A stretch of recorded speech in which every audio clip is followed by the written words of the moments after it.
So good afternoon, everybody, and it's so wonderful to be with a group of aspiring women, women who have thought of something, which is a rather daring thing to do. That is to come back and to come back with a bang, and get on with a career which they have. I'm sure all of you have cherished great hopes and would really like to contribute in a meaningful way wherever you are. So with that, let's just see what are all the areas that we will discuss today. And we do not have to limit it to this. I would be very happy to take questions at the end of the presentation on a few areas in addition to this that might be on top of your mind. And what is it that we're going to cover today? The first thing that we will talk about is the need for being emotionally ready.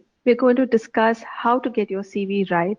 What are things that put you on top of the recruiter's list? We're going to see how we face the interview, and assuming and hoping that we have done our best and we get the dream job, what do we do next? So in a nutshell, it's all about getting ready before your D-Day being the interview, and being ready for taking on whatever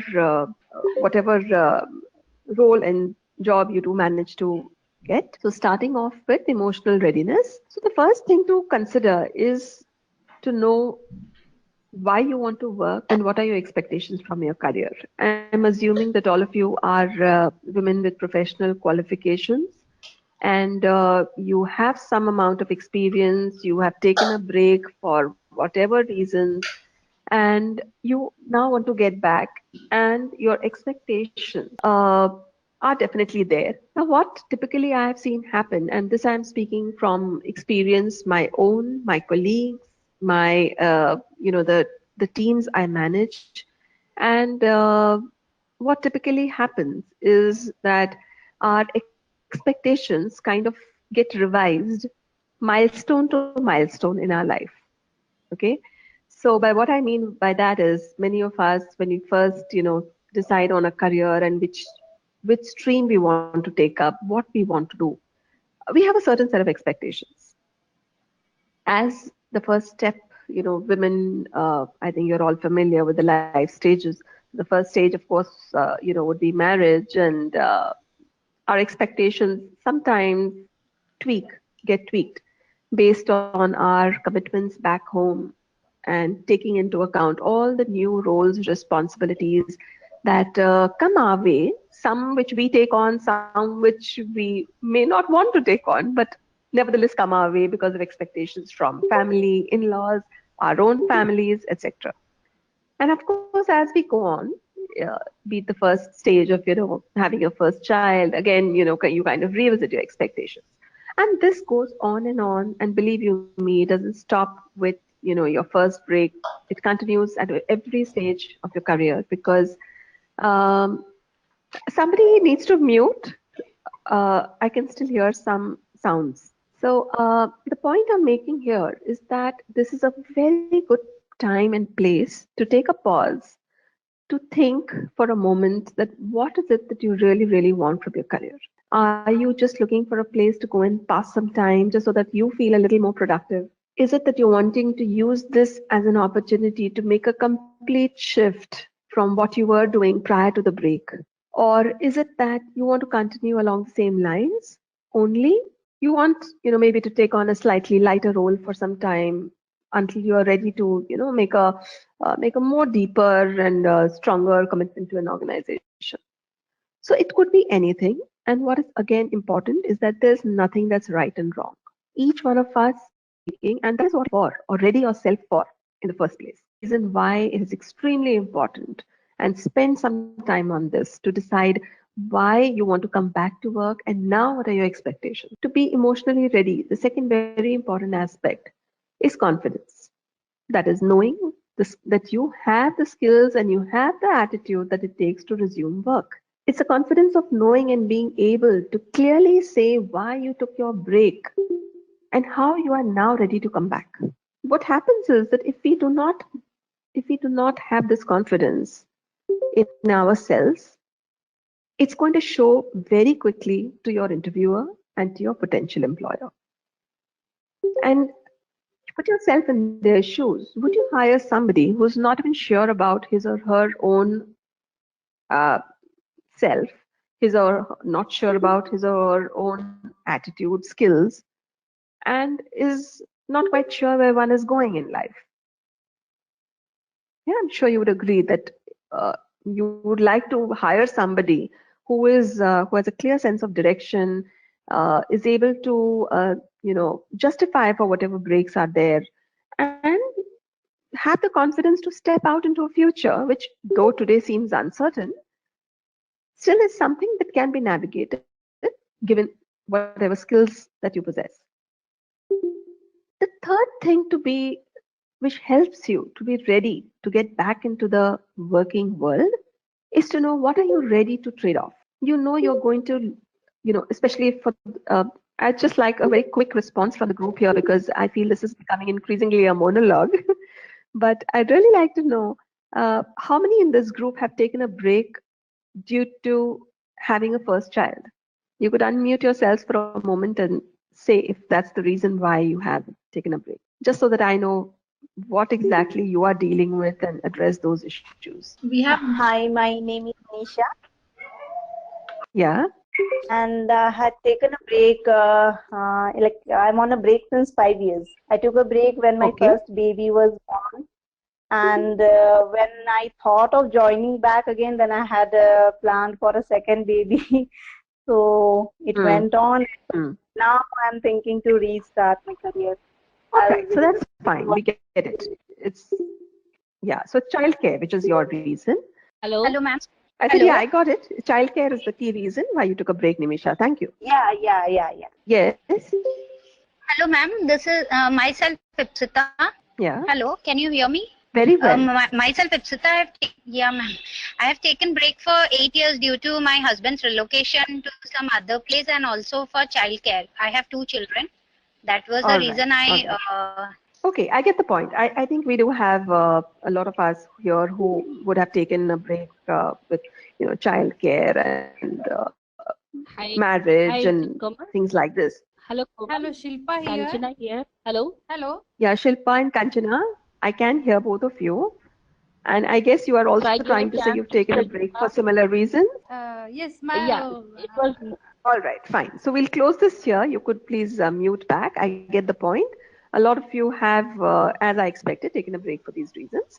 And what is important and why I just wanted a confirmation was you obviously have gained something substantial by taking this break. And it's also something that you stand to lose when you get back to work. It's just the awareness that, yes, I had so many hours for my family and those hours I will not get once I get back to work. So you need to first mentally be okay with it before you can convince others in your family or even your potential employer that this is fine. I know what I'm headed for and I'm okay. Yeah, these are all things which help to get you emotionally ready and make you a more promising candidate. It is not just for yourself, it is also for what message you are giving your potential employer. So if it is not just about your time, it's also about something more that you probably do for somebody in the family. You know that you will not be able to do that. And you are okay and you have been able to get a support system to, help you with all these problems or issues so that you are ready to get back to work. So knowing all the things that are going to come your way so that it doesn't happen that you start, you're fortunate enough, you get a job back, and then you say, I'm sorry, it's 1 month, but I didn't anticipate that this would have been a problem. And so I have to take a break, or I am sorry, I have to resign. I'm sure you wouldn't want that situation. So as much as you can anticipate and think of all the things that you need to work around with, so much the better for you, because that much more planned you will be for moving out of this rather long break, which I believe many of you on this call have had. So we've all got into a comfort zone ourselves. We've gotten our families into a comfort zone. And to nudge everybody out of it is not going to be easy. It's going to be one step at a time. And you will need all the help that you can get out of it. The fourth point I have on being yourself, emotionally ready yourself, is a reality check. How many hours can you really, really work? And what is very important for many of us who are making that comeback. We also are looking forward to some compensation and as attractive as possible. But it has to be in our mind, we have to be clear that if I have so many hours to put in, then these are the type of jobs I should aim for.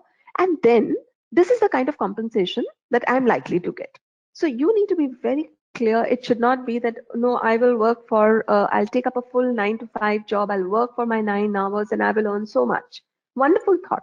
But are you really ready for those 9 hours? Is your family ready for those 9 hours? If yes, very good. If not, please rethink. You may still want to start with a part-time kind of a work. And then once you are a little more ready and your family is also a little more ready, then aim for those full-time jobs. So you don't have to do it all at one go. You can take baby steps towards that end goal of getting back to your full-time job. And last but not the least, to get yourself ready and people around you ready, is also, since if some of you have worked before, to make those professional reconnects again, because you have lost time. You have probably not even kept up to date with what is happening. So how will you know? You know what kind of jobs to get, which are the potential employers, who is hiring in the market, what is the kind of salary that people are getting, and more importantly, how much of effort is really required in that job? Because the grass always looks greener from the other side. So to know, what is really happening on the ground in the industry, is it a good time for that industry? Maybe you were in the telecom space. Today, the telecom industry is going through a churn. But do you know that? To get around that churn, is there anything that your, friends from your earlier job are doing? Are they branching out into something else? Or are they doing some particular certifications and courses? So these are things that will help you to get ready even before you have started applying for a job. With that, I'll move on to the next slide, which is getting the CV right and tips on getting to the top of the recruiter's list.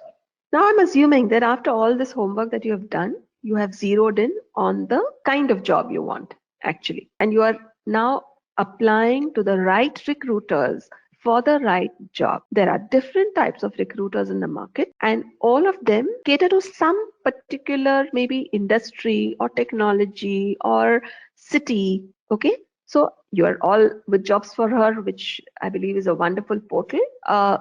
You will get connected to the right people, to the right potential employers.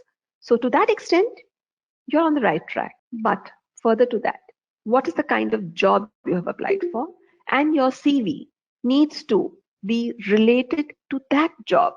It doesn't help if I want to apply today for a manager's position when my earlier job was as a salesperson in a supermarket. So if I am wanting to make this switch, for example, my CV should be able to say what I have done to make myself suited to this industry, and not only this industry but also the role of a manager. So the first point is how relevant is your CV for the job that you're applying for. If you're making a career switch, briefly highlight how your past experience may help you with the current job that you have applied for. And whatever experience we have always comes in handy in any other job that you may undertake, because there's always something that you have learned either in administration or management or people or relationships or processes. Yeah, you would have all gained something from your past job. It's just about showing how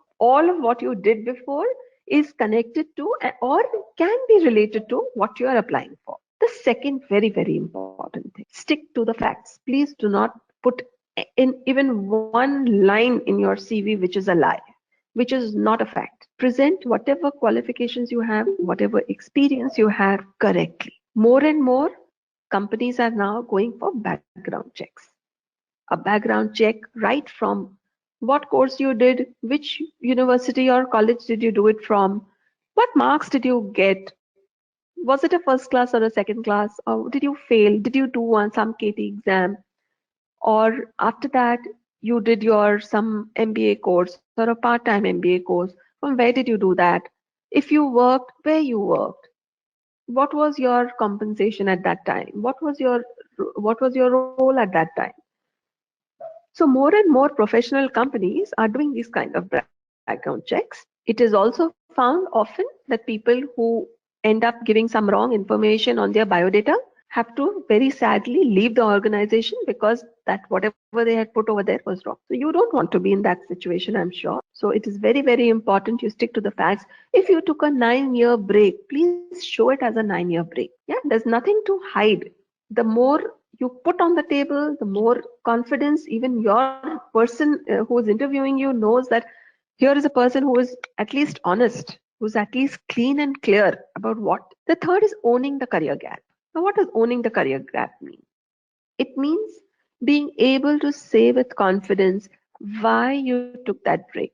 If you start saying or start getting apologetic or start feeling guilty, which I find many women who have taken a break start feeling, and I don't know why, because you have made an immense contribution to your family. You have sacrificed something in order to you have put yourself behind to bring somebody else forward. So it's not a small achievement. You should take pride.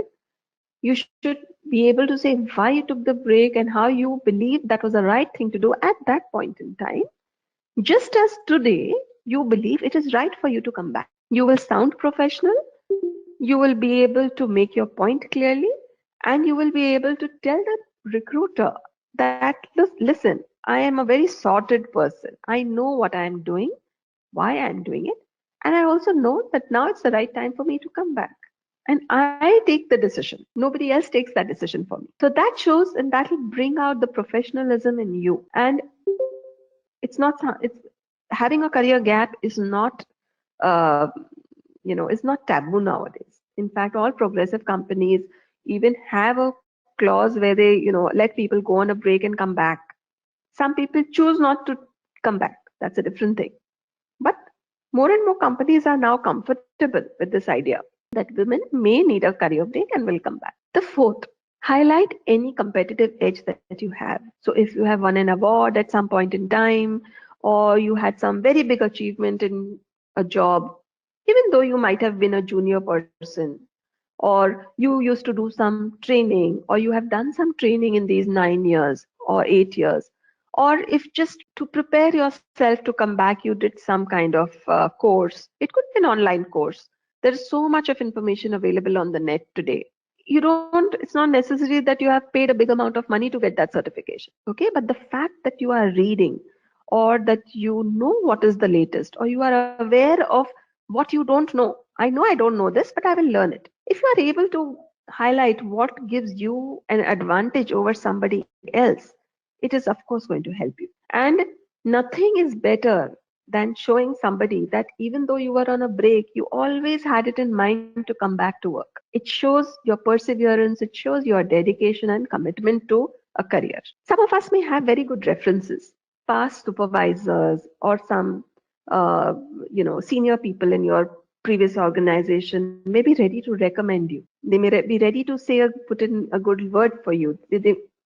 I'm hoping that all of you are on LinkedIn. You can get some of them to put recommendations over there also. So these are all the things which go in your favor, which help to make your CV strong. It helps for you also to get some more support from people around. And it's very, very important to build those networks. And last, media, you need to make sure you are on LinkedIn. If there is any particular platform which is relevant for your industry, or or some kind of an organization, professional organization that you used to be a part of but you stopped, maybe it's time to get back and again be present over there, be active online, be visible, show that you know what you are about and why you are headed where you are headed. Progressive organizations are more concerned about getting good talent, and that's the long and short of it. Thank you. So, Komal, with this, we're coming to the end of the session. Thank you so much, everyone, and thank you, Komal, once again.